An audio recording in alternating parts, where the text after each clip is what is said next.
हाल ही में भाजपा नेता विनय कटियार ने अपने विवाद भरे बयान में कहा है कि जब प्रियंका गांधी भाषण देती हैं तो लोग उनके भाषण को सुनने के लिए नहीं अपितु उनकी सुंदरता को देखने के लिए एकत्रित होते हैं।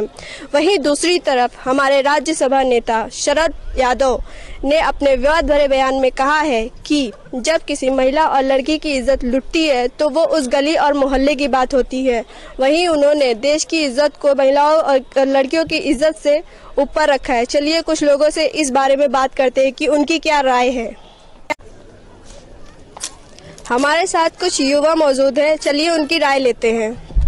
पहले आप अपना नाम बताइए। ये बघेल जो शीर्ष नेता है, हम इन लोगों से बहुत दुखी हैं। जी आप पहले अपना नाम बताइए। जी मेरा नाम सुनील कुमार बघेल है। और जो कल विनय कटियार जी ने और शरद पवार जी ने जो महिलाओं के खिलाफ जो बेहद आपत्तिजनक और शर्मनाक बयान दिया है, इनके बारे में सिर्फ दो बातें कहना चाहूंगा कि पहले तो महिलाएं को जो लोग ये बढ़ावा देते हैं, जैसे मोदी जी समर्थन कर रहे हैं, उनके लिए काफी बेटी बचाओ बेटी पढ़ाओ जैसे योजनाएं लेकर आ रहे हैं। और अगर महिला का अपमान सिर्फ वो प्रियंका वाड्रा या गांधी जी का अपमान नहीं था, वो पूरी महिलाओं का अपमान था। क्योंकि अगर देखा जाए, अगर एक महिला का अपमान कर रहे हैं जो कि शीर्ष नेता है, जो कि लोगों की रिप्रेजेंटेटिव तो नहीं है लेकिन फिर भी काफी स्तर पर उन्होंने लोगों को रिप्रेजेंट करती हैं वो एक तरह से, तो एक और हमारे देश की जो पूर्व राष्ट्रपति थी वो भी एक महिला ही थी, श्रीमती प्रतिभा देवी सिंह पाटिल।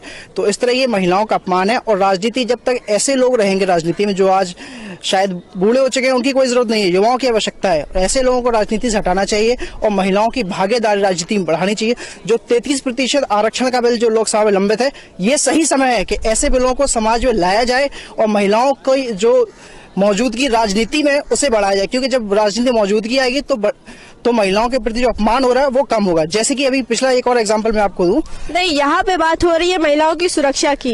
जब ऐसा राजनेता हमारे बोल रहे हैं तो क्या रिएक्शन होगा आप लोगों का? मैं तो यही समझता हूँ, अगर राजनेता ऐसे बोले, वो भी इतनी बड़ी पार्टी के, तो महिलाएं कैसे सुरक्षित रह सकती है और समाज की मानसिकता कैसे और जा रही है, इसके लिए मोदी जी को और शरद पवार जी को, इन लोगों को इस बारे में सोचना चाहिए और विनय कटियार जी के ऊपर कोई ना कोई कार्रवाई अवश्य होनी चाहिए। My name is Aishwarya Jaiswal. As we see कि these days political parties या political leaders कोई भी तरह का statement दे देते हैं, but they don't actually realize कि हमारे जो एक्चुअल पब्लिक है वो किस तरह की प्रॉब्लम से जूझ रही है।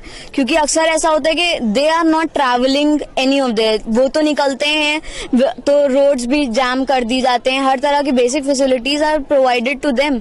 लेकिन उसी जगह अगर हम ऐसे देखें कि हमारे जो वुमेन्स हैं उनको तो कहीं पे भी कोई प्रोटेक्शन नहीं।